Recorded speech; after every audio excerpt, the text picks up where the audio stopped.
Tilleke Schwarz. Schwarz, yeah. Schwarz. It means black. It does? Yeah.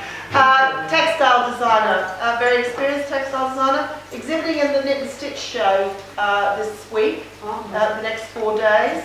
So if my students are coming to the Knit and Stitch, so they'll be able to follow this up and have a look at your bigger work. Tilleke will take you through it all, and then please feel free to ask questions about any details, techniques, processes that Tilleke's gone through doing this work.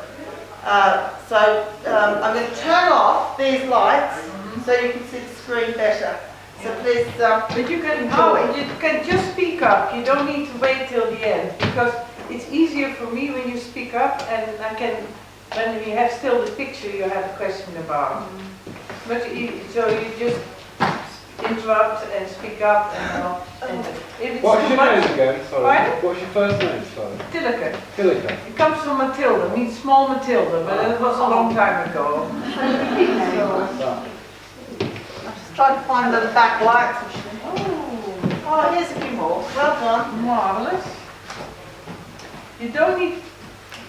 Maybe you can have a tiny bit of light in the back, but not in the front. That's it. Cool. And this is maybe better this off and that on. Yeah, is that enough? Yeah, that's good. Is that good? Yeah, I think Screen clear? then I can see who's misbehaving. They're all adults, all grown up. They should all behave. Oh, I never behave in class, so I completely understand. Do you want me to stay and help you go through the slides? I think I'll manage, but it will be a bit strange because sometimes I sit and I need to press the button quite often because I do tell everything in pictures. So if it's about my inspiration, I have pictures of that. So it'll be a lot of going back and forth. I'll press buttons, obviously. Pardon? I'll press your buttons for you here, so. Oh my goodness. Now when we go now to the next picture, you've seen this by now. I'll tell a bit about everything, about my life, how I live, and a bit about what I make, and a bit about techniques and inspiration. Well, inspiration is very simple. I use anything that comes along, and you'll see what I mean by this. Just anything. Well, the talk is called Maps of Modern Life, and this is from my home village. It was a tour Giro Italia, if you've heard of that. Bikers will know. Where are you from? Netherlands. Oh, You can hear by my accent, I suppose. Okay. Yeah. Next one. Hey, I missed one.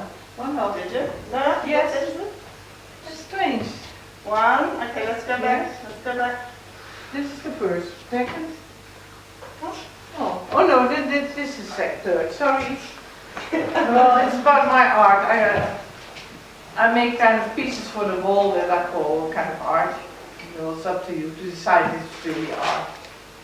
Next one. And this is about me. This is 1969 when I got married.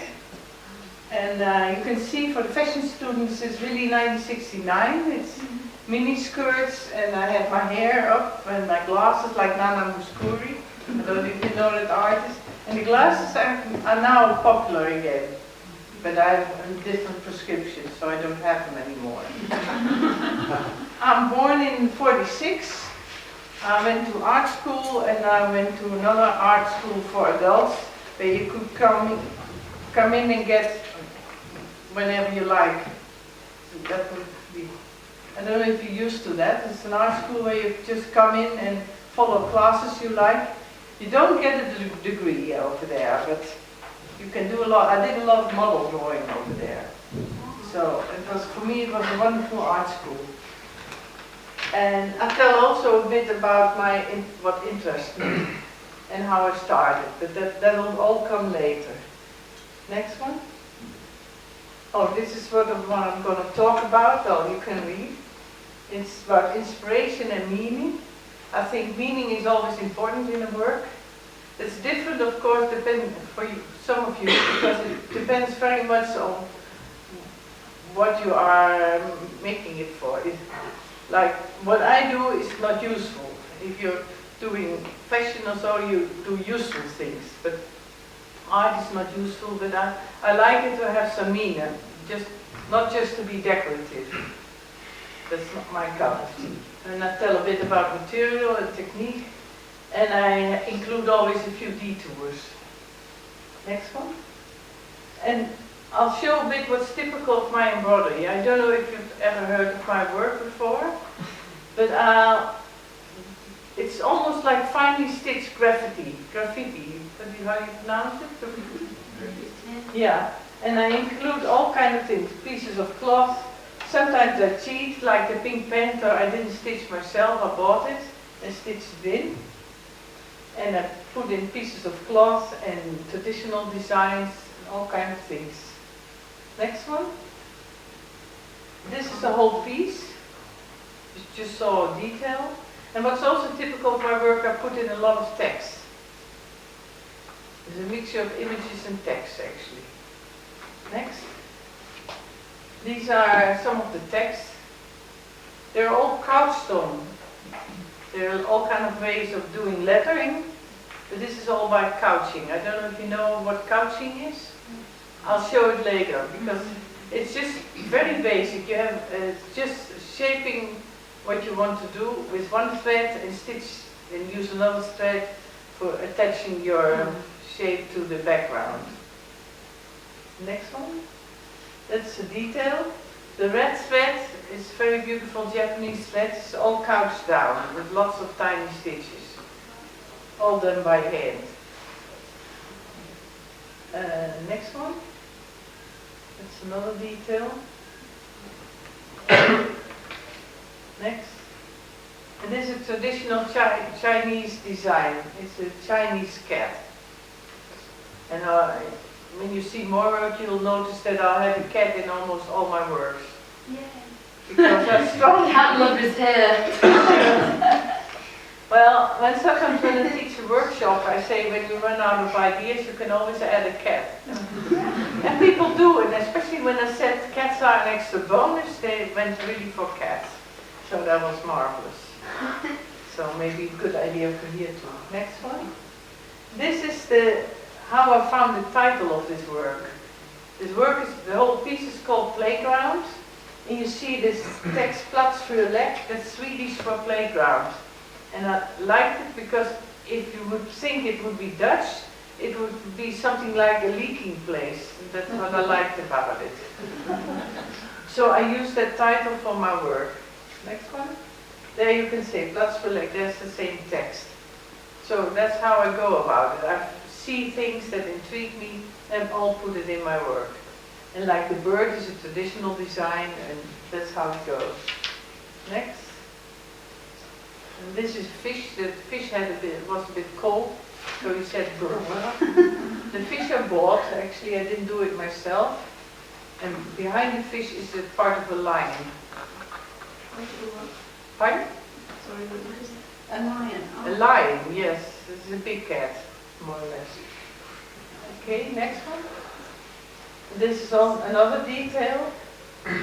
This flower and next. This is the whole piece again. So this is called Playground. Next. Well, there's always a big discussion, especially I think in the craft world, if it's art, embroidery, or craft or whatever. What you call it, I'm not so interested in naming. I would call it mark making or just art. And embroidery is a technique, but yeah, it's like you could call it embroidery too, like when you say a painting is not art, but it's an oil painting, it would be similar. So, next one. This is about material and stitches. What you see is the back of a piece of embroidery, not by me, but the back can be pretty too. Next one. My basic material is fine linen, 50 count, so it's 50 threads to an inch. And sometimes I dye it. I dye usually with Procyon dyes. I'm not a very skilled dyer, I usually go by prescription. and I do a light dye and then I over dye several times. I dye different from what you learn. I dye in a small pan, and that means that on all the creeks, you call creeks, creases, it doesn't have so much dye, so I need to over dye to have some color over there. And that's why most of my work, the cloth is not evenly dyed, and I think of it as it gives a liveliness to it. So that's why I do it. But of course, if you want a beautifully solid dye, you should do it differently. But that you learn over here, I suppose. Okay, this is a part of my thread collection. I have lots of threads. I buy them all the time. Probably also the coming days at the knit and stitch. And I have them all organized on color. I think I have over 2,000 colors now, and I'm a strong believer of organizing your material, because it's expensive material, and because you have an overview of the colors you have. I see often people in workshops with little baskets and having all mixture of threads, but I couldn't work like that. I'd have to be organized. Next one. See, these are a few of my reds. And I use all kind of brands to mixture of all kinds. I don't go by a certain brand, I think, yeah. This is a mixture of DMC and all other kinds. Next, this is how it's stored. In all these drawers, you saw one of the drawers. In the wood, it's all drawers. And my free advice is design as wild as you can, but it makes sense to organize your material. Same with paint, if you're a painter, to treat it well. If you have expensive paint, it's really worthwhile taking care of it. Okay, next. Here are a few of my threads on the back, and it's a bit about stitches. I mostly do my work with only 2 stitches, not with your 1,000 stitches book. You can do that, of course, but I don't bother much. I do most with cross stitch and couching, and a few chain stitches, or, well, I sometimes make up stitch. They probably have a name, but I don't know. I just do things. Next one. These are cross stitch, and the flower is based on a counter thread pattern by Gerda Bengtsson from Denmark. She does lovely flower patterns. So that's why I did that. And on the back is cross stitch. You want me to go back? Yeah, these lines. It's by a friend of mine. She has a strange habit of using her color. She feels that she should use color very democratic. So if she has 60 colors, she uses one thread at a time, and then from every skein 1 thread, and then starts all over. That's why you see this mixture of colors. I think it's very interesting to go about that like that. Well, next one. This is actually a charted pattern for cross stitch, and that cat has appeared in many of my works. So you can, I don't know if you ever done cross stitch and counted the threads, then you can work by these kind of patterns. Is that a design you've made? No, I didn't make, no, I have several books on sample designs and other designs, and I use traditional designs by the book. Often I copy from the book and I enlarge it, or scan it and enlarge it, because the patterns are often so small, it's hard to see them and hard to count. So if you enlarge it, it's easier. Next one. And this is, it's about traditional design. I love traditional designs. On the back are some traditional designs. I haven't made them, I found them somewhere. And I started very traditional. Next one. This is one of my very early pieces in '76. It's more or less a traditional sampler. The picture is not so good. It's because it was a slide and then digitized and so on. It's an old one. But this is started as a traditional sampler with a tree of life in the middle and a border around it. And then I added some other things. On the bottom you'll see all kind of cats from Peru, because it needs to have cats. But after a few of these samplers, I figured I should do a bit more creative. Next one. This is another sampler in 80. This is a mixture of traditional designs. Very simple, just all squares. And the only thing I added was the color and the combination. Designs come from all over the world. But I had an art training, and it's rather strange to do all these charted designs if you have an art training, not to do anything on your own. So that's how, where I went. So it's changed after this one. Next one. Yeah, oh, that's another detail. You can see the design. Next. This is about moose and deer in my work, because in many traditional samplers you find deer. It used to be very popular, and there's a reason for it. And I'll show you the reason. So this is a work called Moose in the Sunset, and the bluish, I think it's deer or a similar animal, it's based on a very old pattern, and you find it all over Europe. Next one. See this one, this animal. The only thing what is not so common is I did the deer and then I added a kind of a shadow line to have it stand out a bit more with the brownish color. Next one. See, this is the pattern of the deer. You find it all over Europe. My deer got a bit distorted because it's difficult to count your stitches if the cloth is very fine. And I usually lose track. So that's why it got a bit distorted, but I don't care. And this is called the Siebmacher deer. Siebmacher was one of the first book printers who printed a book with designs for embroidery. For embroidery. Oh, there's plenty of chairs. Okay. Designs for embroidery.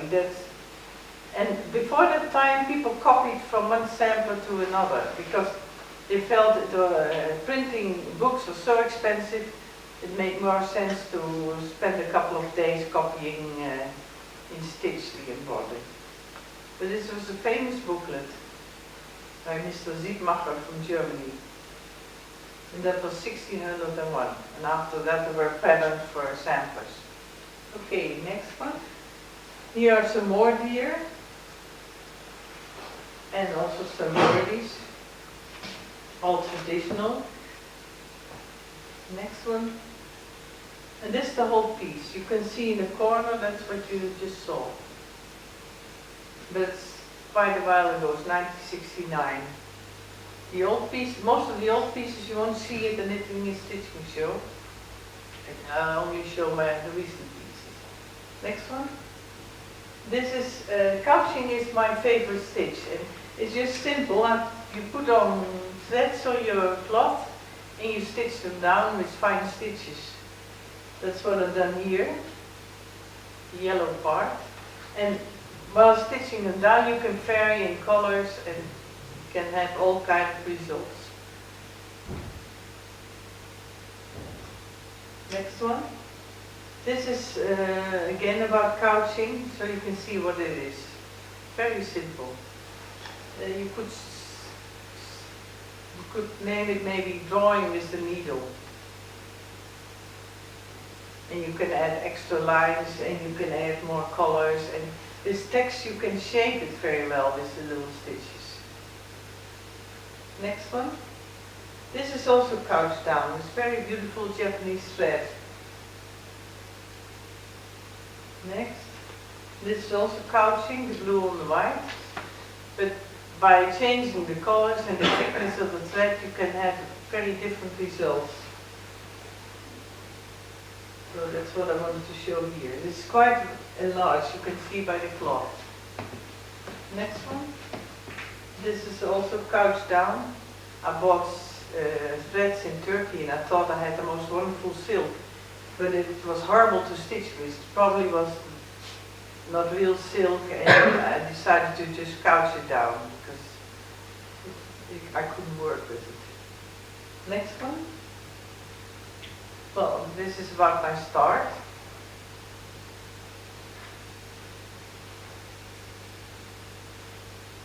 Actually, at art school, I did mostly drawing and mixed media on paper, and I showed the embroideries I did at home, and then I had very good teachers who said to me, "Why don't you stitch like you draw?" Because my stitching was quite traditional and my drawing was more contemporary. And it took me a while, but then I could deal with it. But I always find it a very useful advice. Next one. Here it's changing a little bit. It's 1988. See another cat down there? Next. Are you fine in the corner? Yeah. You yeah. want a chair? Well, I've got a close-up view here, you see. Oh yes, you want a chair? No, I'm fine, thank you very much. The images you see in top middle are traditional designs. They blend in more or less with the background. They're peacocks and camels from the old DMC patterns. Next one. This is called Beware of Embroidery. It has been published a lot because magazines seem to enjoy yellow. So good advice for you. If you want to be in a magazine, try to do something with a lot of yellow in it, bright yellow. They love it. And there's a lot of inspiration in it. For instance, you see on the top right, brown sauce. That's inspiration from the UK, because I went to an embroidery event, and then in the morning breakfast, they had these packages and it said brown sauce, and we don't have that in Holland. And I never tried it out. It didn't seem like something would be edible, but I found it rather strange. You see, I think of sauce as a certain flavor, like tomato sauce. And brown sauce, what does it taste like? I don't know. So I didn't try it. I find it strange. Well, there's lots of other things, but I won't bother all to explain everything. On the top left is sweet and low, and that's a sweetener for your coffee. From, I think, American it is. Yeah. Okay, next one. That's the detail. This is traditional boat in black, and the white faces with cloth, old cloth. And some ladybirds, and well, roses, all kind of things. Next one. That's the top of the face.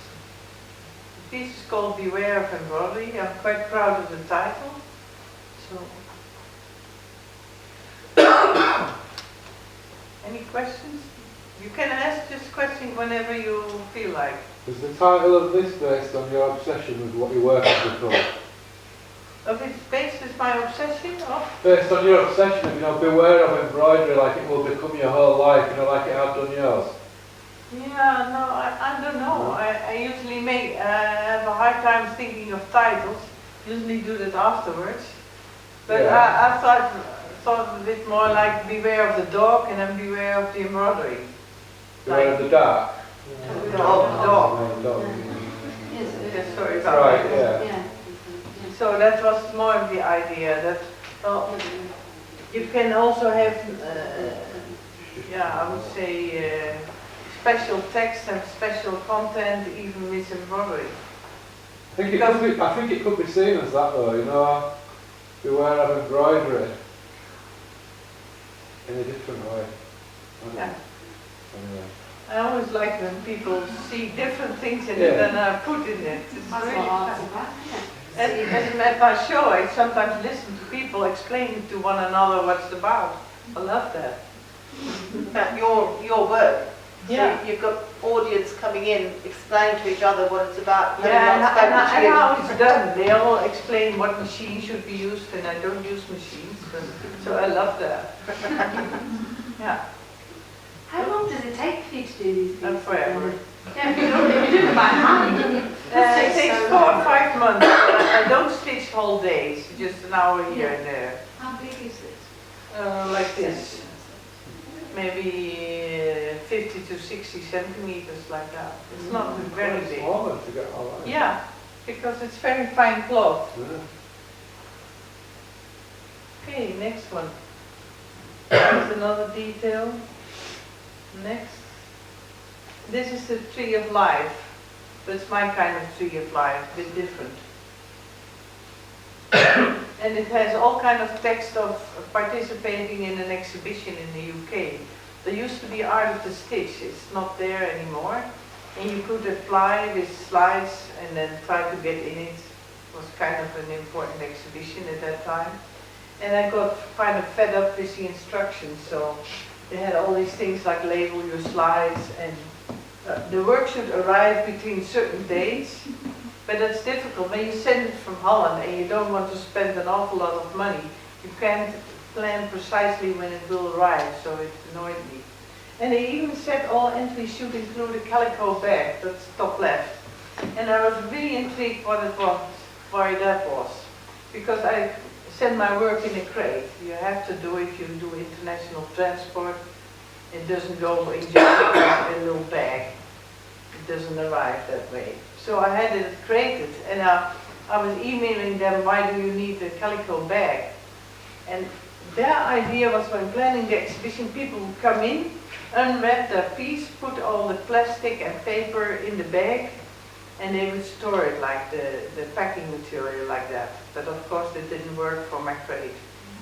But the most interesting thing came, and this is a true story, a gossip about the Borders Guild a long time ago. They put all these calico bags in a cellar to store them there, and they had water problems in the cellar. So everything was getting filthy and wet and so, and then they decided to wash all these calico bags. But after washing, they couldn't see whose bag it was, and they wanted to send the right bag to the right person. So I got a wonderful letter explaining that they sent me a bag, but if I wasn't pleased with what calico bag I received, I could complain and they would look after my bag. I don't know how they would do it, but sometimes well, that text of that letter I've used in another piece because I strongly believe in all these crazy texts in my work. Next one. Oh yeah, this is also inspiration from a holiday in Israel. My sister lives there, and we did a trip through the desert in the Negev, and you see signs like this, and it makes you really feel at home. It's a holiday sign, kind of. It's still there, because this picture I've made a lot later than the work. Next one. Here on top, this text I've used on top of this part of the Tree of Life. Oh yeah, and that's another one. Insurance is the responsibility of the artist. I don't agree either, but that's why I put it in my work. But the nice thing in the UK is they have a sense of humor, so it got in the show anyway, with all the comments. Do you always do your text in English? Yes, that's especially for you, but it doesn't communicate when I do it in Dutch. And exhibits often outside Holland, and then it has to be English. Sometimes I do little bits in other languages, especially if I know I go to that place. I have one piece I did a bit of Welsh in it because I was exhibiting at Ruthin in north of Wales. But I didn't finish the piece in time, so it never came there. Well, I moved on, sorry. oh, that's fine. Oh, yeah, maybe go back. Go back one? Yeah. Yeah, and these are a few details so you can see the stitching. Next one. In Holland, do they understand like your humour? Like, you know how you said like when you come to Britain, like British people like get the humour of it. Do they understand? Well, they might not understand everything I put in. Sometimes I don't even know myself anymore. But they certainly understand, because in the gallery I can see there are often laughing people in my gallery. And I speak up to them why they laugh at my work and so on. It's a nice conversation. Yeah, I think in general they catch some of the things. And if they don't catch everything, I don't mind. But then they see other things they find funny that I don't find funny. So that's always, yeah. Yeah, it's interesting what people see. Next one. That's the whole piece again. I do often the whole piece afterwards so you don't lose track completely by all the details. Is that the same size again? Yeah, they're all more or less the same size. Not quite. So all my crates for my work are different. But my husband makes them and he hates that I always do different sizes. So he says, why don't you stick to 2 or 3 sizes, small, medium, large, like that. Do you frame them? Yes. And when it's finished, I stretch them. I hate that job, but it needs to be done. And then I can have it in a detachable frame. And it's even behind perspex for protection, because everybody goes with a finger to feel it's real. And too many fingers I can't have. So that's why. You'll see. When you're using white. Pardon? Not when you're using white, it No, ends up ruby brown, won't it? The same with other colors, because after a while it gets filthy. Next one. This is called mark making. Here trying to do a bit different composition, not scattered all over. The moment I'm working at getting it more empty, because I feel that it shouldn't be all cluttered. I think you have a few details of this one too. That's one of my, that's a horse, kind of. It's covered with a cloth, like a medieval horse. And I had a postcard of that and I copied it directly on cloth. So it's a bit distorted again. And the text is from around 2000, when we were very much into the millennium problems with the computer. So the text is from how to get your computer millennium proof. I don't know if you remember, but we were quite worried about that. But nothing happened. Or at least Storm in a teacup, wasn't it? Fine? It was a bit of a storm in a Yeah, teacup. we made a big deal out of that. And well, this is some of the program you needed to make it millennium proof. Is the body of the horse embroidered or is it a Tillekes? The white is embroidered, yes. So it's embroidered? Yes, but what I did, therefore it looks strange. I think I first had cross stitch and I think it didn't stand out enough. So I took really thick thread and put it underneath the cross stitch to have it lifted. Do you ever unpick your work or do you just... Sometimes, yes. When the composition is not right, I sometimes have to unpick it. I hate that, but yeah. If a composition is not right, I think it stays nagging in the back of your head, so you better deal with it. But I don't always need to unpick, because I can always cover it with a piece of cloth and do something on top, or do something with the colors. But I have works where I unpick quite a bit, very inefficient. So, but I don't plan, and the problem is if you don't plan, you end up unpicking. And if you plan, you probably don't need to. But I don't like to plan. Next one. That's another detail. In the middle of the figure you see tiny bits of lace. That's how I filled it out. Next one. These are some text. There were notes from a lecture I went to. I couldn't understand the man, but I made notes for my next work. So, yeah, I was a guy with a multimedia presentation 10 years ago, and he was running back and forth the screen and got completely distracted. So I just put down these words. So that's it. Next one. That's another detail. And next one. That's the whole piece again. Oh no, this is marking. The other detail is from a piece that's probably still to come. Because what you saw before doesn't fit in here. I have to look at that. Sorry. This is called "What you see is what you get." Famous expression, you know, from the computer. And this again, this cloth has been dyed, and you can see it's not evenly dyed, but it has some texture. Not really texture, you call it, but it has some liveliness, I think. Next one. And there's a strange detail. The part covered with yellow started out as a cloth tea bag that I folded in. And the text are just things I pick up. Next one. And it's another detail. On top you see a stamp from Austria. It's a real stitch stamp that you can use on your postage.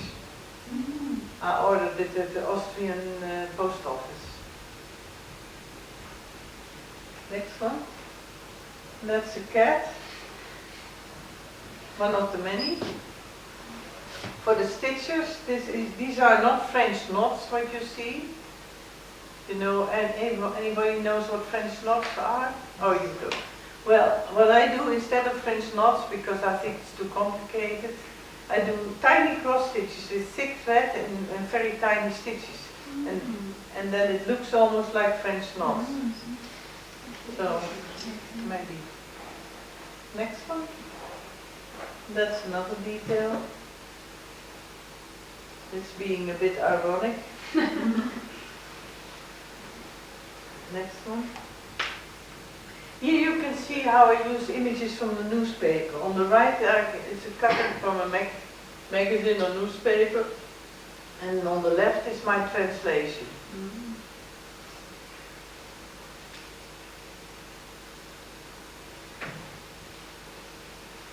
And some notes that I use partly.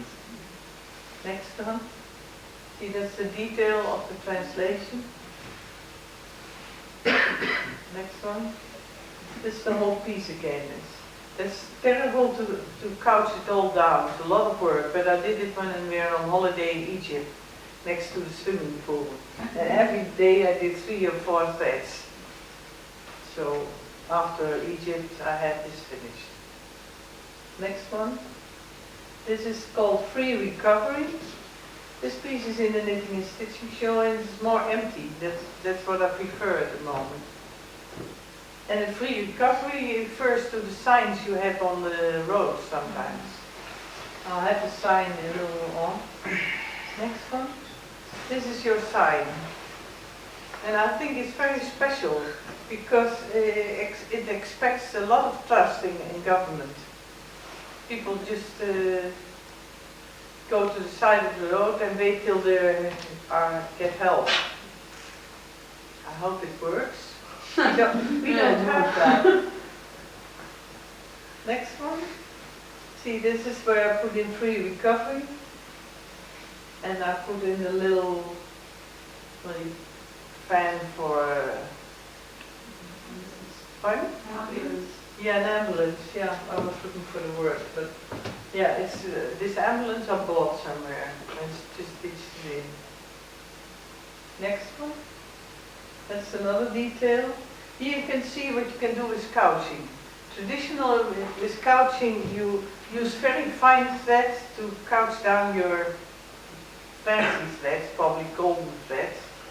But if you do the other way around, use thick threads to couch down fine threads, you get a completely different result. And I find that interesting too. That's what I did with the white stuff on the bottom right.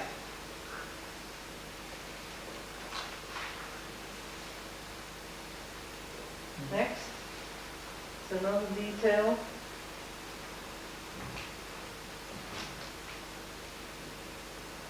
Next. Yeah, this I picked up from a conversation. I think we were drinking coffee somewhere and heard people saying that to one another. Sometimes we twit, and I love that. And this is from our stay in a bed and breakfast. we got always a little note telling us what time to arrive at the breakfast, because they didn't have room for everybody in the space. And so this is literally the text of the little note, only it was signed by Mr. Bola, but I got so fed up with Mr. Bola that I called him Tom Bola. But don't tell him, it's a bed and breakfast in Oxford. Yeah. Next one, this is the whole piece. Next. Yeah, this is about finding ideas. Everywhere, on your doorstep even. It's just a piece of pavement. And I strongly believe anything goes. And you can use everything for your inspiration. Next one. Like, for instance, this from Kentucky Fried Chicken. I found it on the internet. But I used the inspiration from Kentucky Fried Chicken in my piece about that I did mostly in America. See, I don't know if it comes, yeah, I think it comes after this. Yeah, you can see on the top left is what we ate at Kentucky Fried Chicken. It was all on the bill. The potato wedges and chicken and everything. So that's how you can use anything. And then the centerpiece is inspired by the top of a coffee cup. I was intrigued by what they put on it in America. They do it too nowadays, and in Holland too. You're warned that it's hot and, well, you should drink with care and stuff like that. It's really amazing. So, next one. That's the detail of the coffee cup.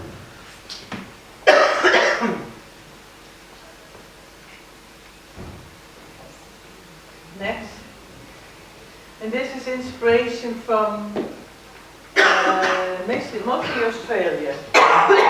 Text I found. You want a sip of water? No, it's all right. Yeah, I've come Yes, from it, but It does go over, she might be outside. I'm intrigued by all these warnings. So, like the first text is about not jumping from the vessel, and the second is about the Museum of Art in Sydney. They had an installation of pictures of.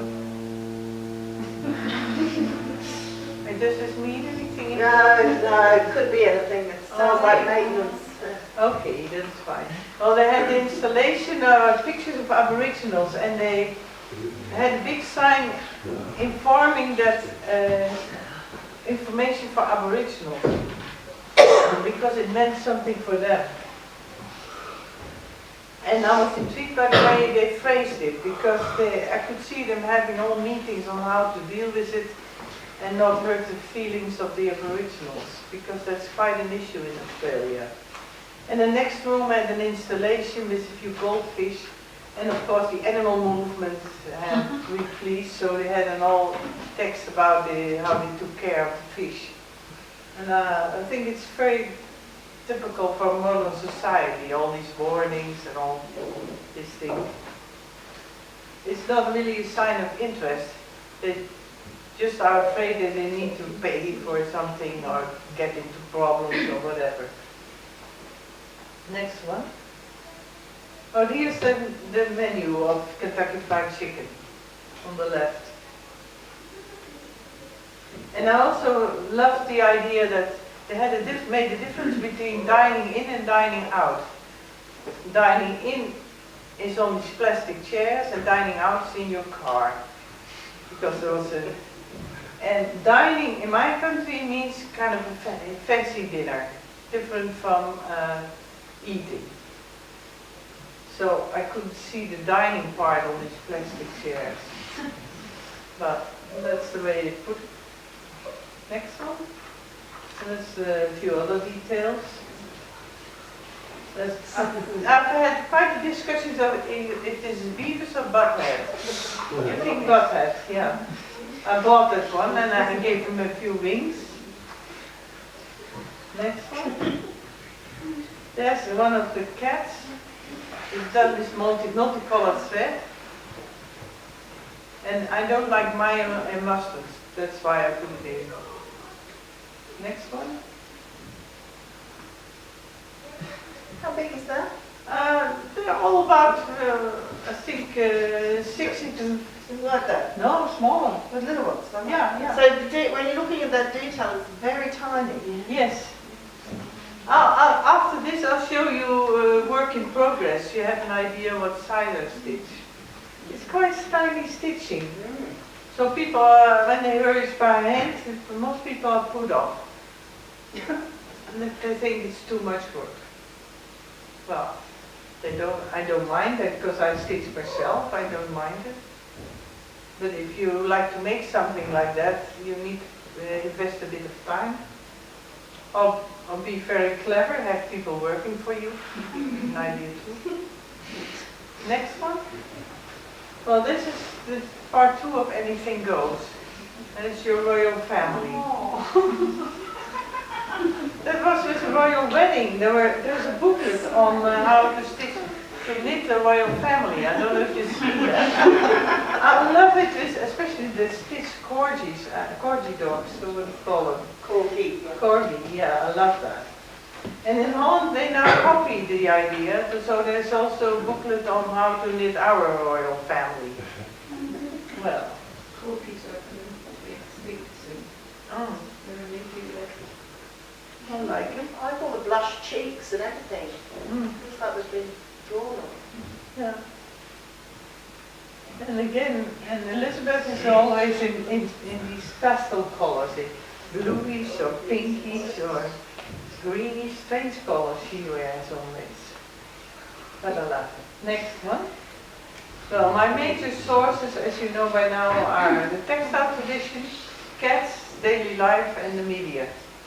Because I find a lot in newspapers and on the internet. And I collect anything that somehow intrigues me. The cartoonist I haven't made, but I like it a lot. That's why I had it in. Next one. That's why I use all these texts out of context. I think then they tell a bit more about what society we're in. Next one. Well, that's how I look at it. And I think my main inspiration is from pop art and graffiti and samplers. Pop art, it was when I was, I think, 18 and 17 or 18, there was the first major pop art exhibition in Holland, in The Hague. And went for a couple of hours by train to The Hague in order to see it. And I was very impressed by it. I remember a work by Andy Warhol. He made silk screen prints of the Mona Lisa. You know the Mona Lisa? Yeah. And he did about 30 silk screen prints, and then it had this text with it, 30 is better than 1. And I loved that. Mm-hmm. And there was a piano taken apart and sprayed yellow and stuff like that. At that time it was quite refreshing and new, and that really was an inspiration for me. Same with graffiti, and also with samplers. Some people call it a contemporary sampler, contemporary folk art or whatever. I don't mind as long as I can get access to the exhibition, I would say. Next one. I love tradition, and here's an example. Next one. These are stitched cloths, I think mostly from Morocco and neighboring countries. Turkey maybe. This is our tradition of deltware. You might have known that, seen that before. And there's another, next one. This is also a famous Dutch tradition with the football. I don't know if you see them all turn up orange. It's a terrible sight. I found on a small island there was a small house, and the roof was covered with all tennis shoes, like you see here on the back, and all sprayed orange. It's a roof. A roof. Mm-hmm. Yeah. They found them. They found all the tennis shoes on the beach, and because it was the football period, they thought of spraying them orange, and they liked that. And the orange wig is how people dress up. That was absolutely silly. Very Dutch though. Yeah, next one. This is traditional sampler, school sampler kind of. Not very old, around 1900. Next one. The samplers were made to mark the linen. That's why you need to know the lettering. You hardly need to know how to read and write in that era. You only need to know how to put your initials on your linen wear. Next one. This is a detail from a Frisian sampler, a sampler from the north of Holland. They do very special lettering with the decorations, the pictures around it. Next one. And I use text like this also in my work.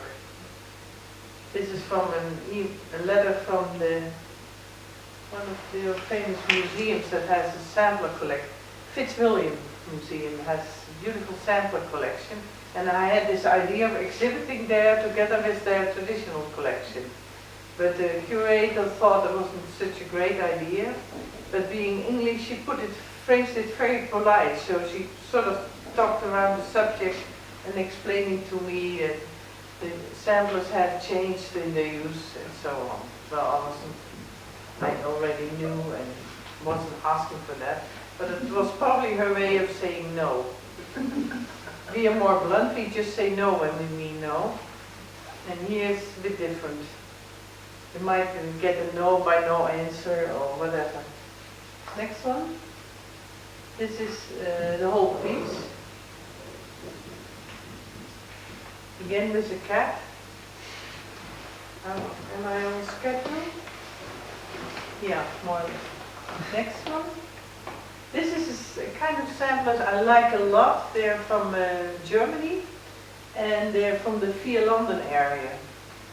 And they make very complicated patterns. You have to count very precise and do it very precise in order to have the full pleasure of the beautiful design. And I sometimes copy a design like that in my work, but I always lose track, so it's a bit less beautiful. Next one. See, here's one of the designs, and I get so bored with all this counting what you have to do, so I had a few flowers fading and stuff like that. So, but there's also a piece. Next one. It's about cats. On the right are male cats. Pardon? I just went one too far. Oh no, it's okay. Next, I think now there will be a couple of cats. Next one. This is my own cat. It's called Fosje 2 because Fosje 1 died in a car accident. And it's a Norwegian forest cat. What does Fosje mean? Pardon? What does Fosje mean? Fosje means fox. My husband doesn't agree that I call it fox, but well, I decided his name. This would be. But he listens best to just push. Actually listen to anything if there's food involved. And this is what he does when he enjoys himself. And they have a beautiful fur, double fur. She's completely happy here. Next one. Big. She, yes, it's she. Actually, for she's a she. Well, cats can be stupid. It's not my cat, of course. But people often send me pictures, and if I like them, they go in. Next one. This is a picture I took in Italy on the 4th of October. In Assisi, we visited the cathedral over there. And this I show often to my cat because this cat eats spaghetti. And my cat is too spoiled for that. It's a Italian cat. Yes, it's really, I made the picture, yes, it's beautiful. Yeah, isn't it amazing? And what I like about it, a picture like this also tells a story. It's not just a cat, but you can see it's Italy and it's not a spoiled cat, it's just a wild cat probably, and some old ladies bring food for the cat. So I love this picture. Next one. This is, listen, for me it's like a cat. It's the fire, the water for the fire brigade in Israel. I see, once you get into the cat mood, you see cats everywhere. Next one. This is one of my stitch cats. Next. It's another cat. Next. Oh yeah, this cat just swallowed a peacock. Next. There's another cat. And there's another one. Next. Oh yeah, this is a calico cat. You see it, it swallowed a little bird. And this is more inspired by Fossi because of the big tail. Fossi also has a big tail. And in the winter my cat gets like a little lion. It's kind of a color of all hair. Fantastic. Next one. This is a bit about dogs. Because I know dogs are lovely too. This is the dog Betsy. Do you know Jane King? Jane King. Jane King, yes, of the Knitting and Stitching Show in the past, one of the directors. No, I don't know. Andrew Salmon and Jane King. Well, Jane King had a French bulldog. She sent me this picture because they dressed him up for Christmas. Because she had a bulldog at the office and Andrew didn't think that wouldn't look professional enough. It was really funny. Patient dog. Yeah, and this is a Dutch style dog, kind of. And there's another dog coming in. Yeah, it's by Peter Clark, a collage. I love the way he did the collage of the dog. Yeah. Next one. This is a traditional dog in Biedermeier style. Next one. Well, dogs can be quite a nuisance, so you better take a cat. I collect, by the way, I collect dog signs. They show only a few because I have about 60 different ones from different countries. Next one. See, these a few more. But it's not, has nothing to do with my embroidery, but it's a way of looking at things around you. So to me it all makes sense. And now we go back to serious business. A bit about my inspiration. I think personal stories can also inspire. This is my niece getting a little brother. He's in Israel, a very special girl, I think, with the red hair and the green eyes. Next one. And this is about my personal story. In the middle, you see a detail in a while, is a picture of my brains, because I got a small brain attack and then they make a scan of your brains. And I was really intrigued by the scan of your brains. So I asked if I could get a CD with the pictures, and I paid 10 euros and I could get it. But the strange thing is when you have a scan of your head, you only see the bony parts, so it looks like your ears go up. You'll see it better on the detail.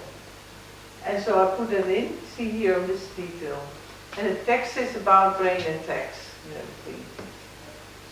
And the first, oh no, that was a previous cat, Urgje. What do you mean by brain attack? Brain attack or... Headache. You've said your stroke. It's like a stroke, Oh, a small stroke, yeah. okay. You say you always stroke, not brain? Yeah, you've written it. Yes. Well, and what here has, you can see here in the, below the picture of my brains is also a cat called Urgje. And he's a pumpkin, and there are two angels on the side because he passed away in that period.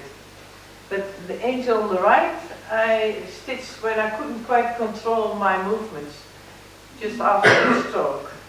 I'm doing a bit better now, but it's a strange experience because I didn't know what happened. So I drove by a car to my work, which is absolutely dangerous when you have done that. But once you don't know what's going on, you just say, well, I don't have my best day, and let's go and start doing something. Looks like an angel cat. You've got a tail. Pardon? like an angel cat because it's got a tail. So Oh. even if you didn't mean to do that, it kind of looks like a cat. Oh, I don't know about angel cats. I suppose It kind of- kind of looks like, it's because it's tail. That's what I mean, like, you look at art and you see like different things. Yeah. Even if you didn't need to do it. Next one. That's just the elephant on board. Just some little things on. But I must say, to most of the things you see are little stories, but it's a bit much to tell about all the stories behind all the images. So skip that.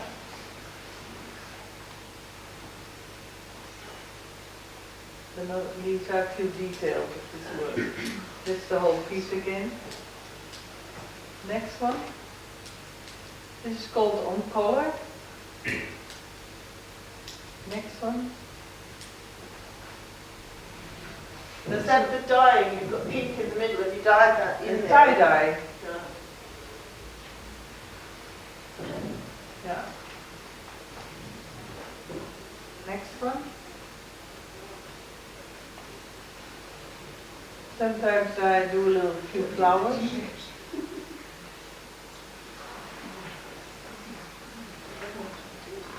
This is my pencil sharpener, by the way. Pencil sharpeners can inspire too.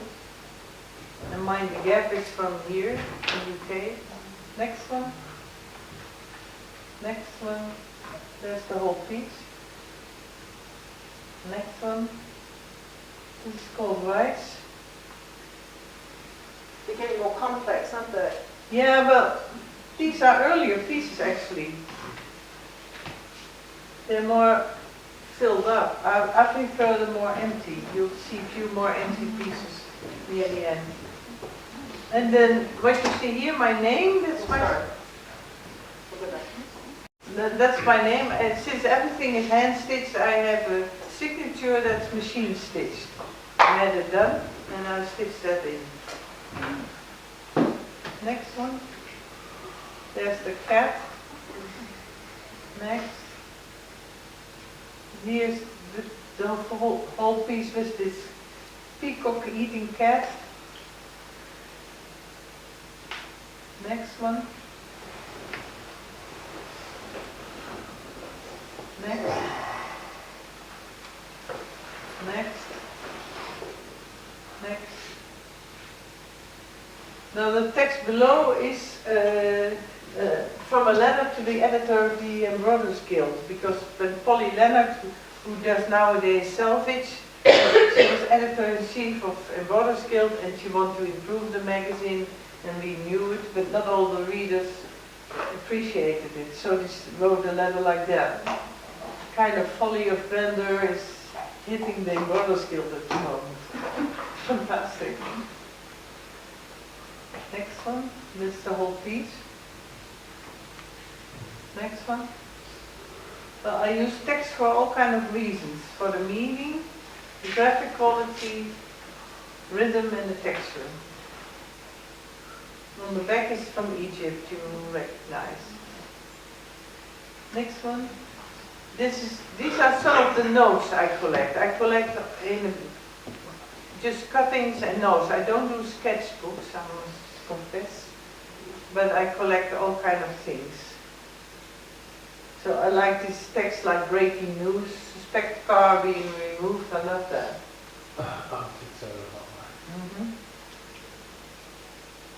This is, I think Matthew Harris sent it to me, about a tortoise who got lost. You know Matthew Harris? He's quite a well-known artist. He lives in Stroud. Oh, No, you need to look it up. yeah. That's the name to look up. Yeah, definitely. You know it? Not off the top of my head, no. Oh, Next one. And here I used the text and I added the tortoise to it. Next one. This I like too, disclaimers. So I often put disclaimers in my work. Next one. And this is found in the phone book of Iceland. Have you ever been to Iceland? They have all kind of natural disasters like eruptions and thunderstorms and avalanches and I don't know what. And in their phone book in the beginning they have all kind of do's and don'ts when you're in such a situation. In their own language, which I can't understand, and in English. So I took the English part home because they could deal with the Icelandic part anyway. And I love this text and I mixed them up in my embroidery. Next one. Here, that's in my piece Always. It's also in the exhibition. Like keep your head up and swim and stuff like that. This is the whole piece called Always.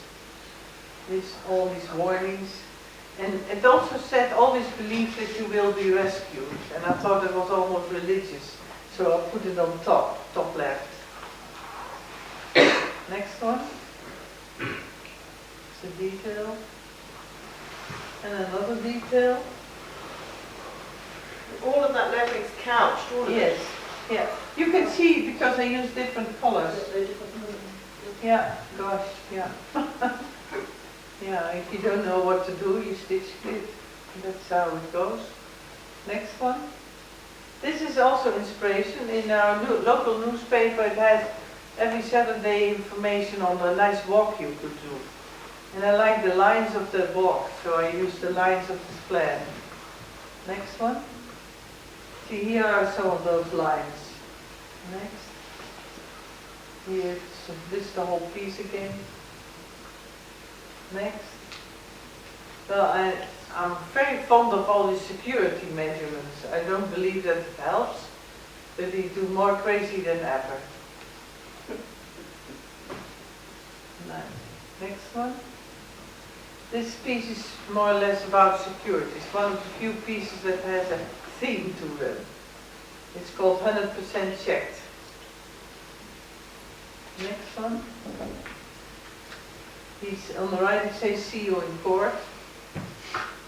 Next one. This is also couched on the blue thread. Next. Oh, this some security text and some text on black socks. That's useful. Next one. See, and this is part of the inspiration I used in this work. Next. You can see by the text, suspicious circumstance. Can you go back once more? If you see those doodles on the left, top left, and now go on, and that's translated into stitch in the middle. Next. And here I tried to do a rose, but it was again a lot of counting and didn't work out completely. Well, next one. Oh, this is the piece again. Next. And that's the detail. Oh, this is my signature. See. Next. See, that's how I buy the signatures. Next. This is my piece Purchase. About purring from cats and chasing. And also relates to purchasing, buying. Next. Next.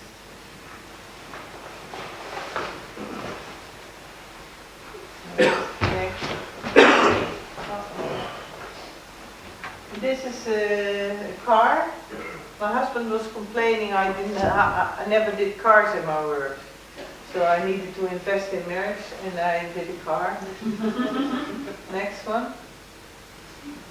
It's a bit distorted, but it's still kind of a sports car. Next one. Next. Here's again that's couching. And on the back is the back side of a tag, or a label on your clothing. Call it a tag or not? Yeah, like Yeah. Yep. Thank you. Next one. That's the whole piece. Next. This is from another piece. Oh, That's the inspiration for it. It's called fisk. Fisk is Danish for fish, but it sounds stronger. That's why I prefer. And this fish eat a peacock. Next one, this is my bit of Welsh. It says I'm out of the office from an email. Next one. A lot of different strange fish on the right. And there's a dodo, you know the dodo, the bird? Next one. You can see the stitching. Next. That's the whole piece. Next. Well, it's very easy to do and relaxing, I think. Next. See, that's how I stitched this piece in Egypt. Don't look at the feet. And it's fun to stitch, I think. Well, this is a very recent piece. It's called New Potatoes. It's the title of my exhibition. And people kept asking me in Dublin why, because new potato seems so very important in Dublin or in Ireland. They all have childhood memories of looking forward to the new potatoes to come and enjoying them. Well, that wasn't the reason, but I like the word. Next one. Next. There's a tea bag. Next. Next. These are all details. Next. It's interesting to see the scale because they're enormously big on the screen. Yeah, but they're small. Tiny, tiny wee on the Yeah. actual piece. Yeah. This is called Domestic. It's also a quite recent piece. And you can see what's the inspiration. On the right is again a pencil sharpener, and on the left is the cleaning material for glass. Next. Next. Next. I go over it a bit fast because otherwise they have to stay until 8 o'clock tonight.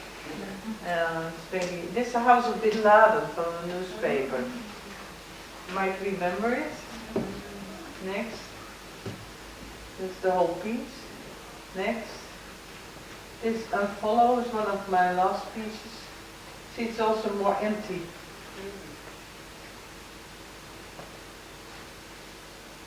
Next.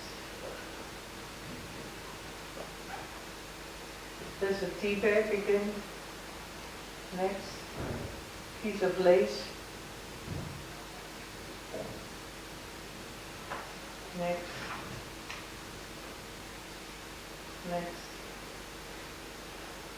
That's the whole piece. Next. And this is called Scratch. Next.